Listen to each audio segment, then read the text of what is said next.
This is the Engines of Our Ingenuity, made possible by the Friends of KUHF Houston. Today, scientist Andrew Boyd makes flat into round. The University of Houston presents this series about the machines that make our civilization run and the people whose ingenuity created them.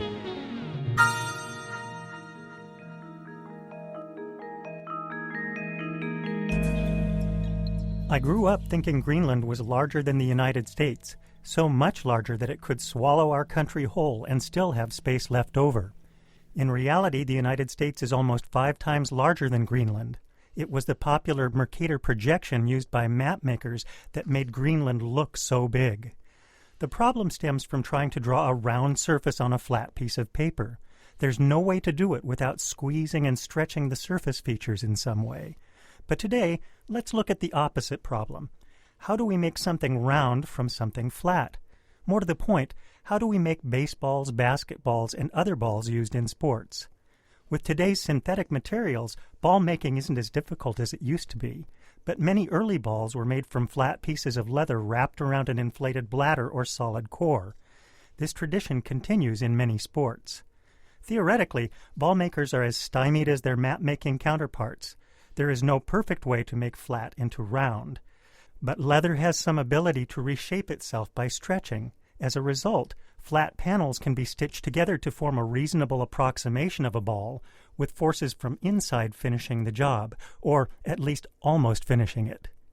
Different sports have approached ball making in different ways, and there are many ball designs. The baseball, like the tennis ball, is an elegant joining of 2 identical hourglass panels held together with one continuous line of stitches.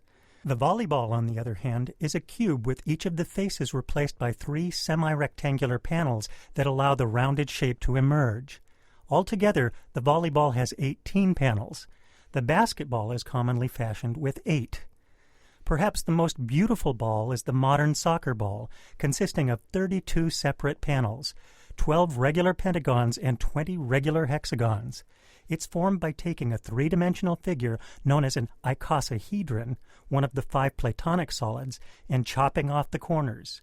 Scientists used soccer balls to help them visualize buckyballs, a new form of carbon molecule discovered in 1985.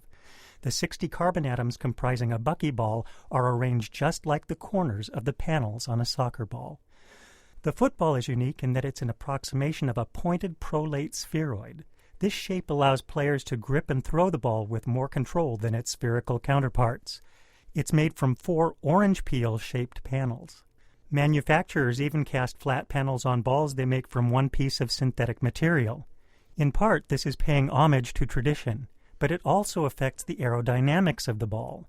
Pitchers hold the stitches of the ball one way when they throw a curveball and a very different way when they throw a 2-seam fastball. Changing the panels that make up a baseball would be to change the game itself. So when you next head to an athletic court or field, take a moment and look at the ball you're playing with. It's not just a ball. It's an exercise in making flat into round. I'm Andy Boyd at the University of Houston, where we're interested in the way inventive minds work.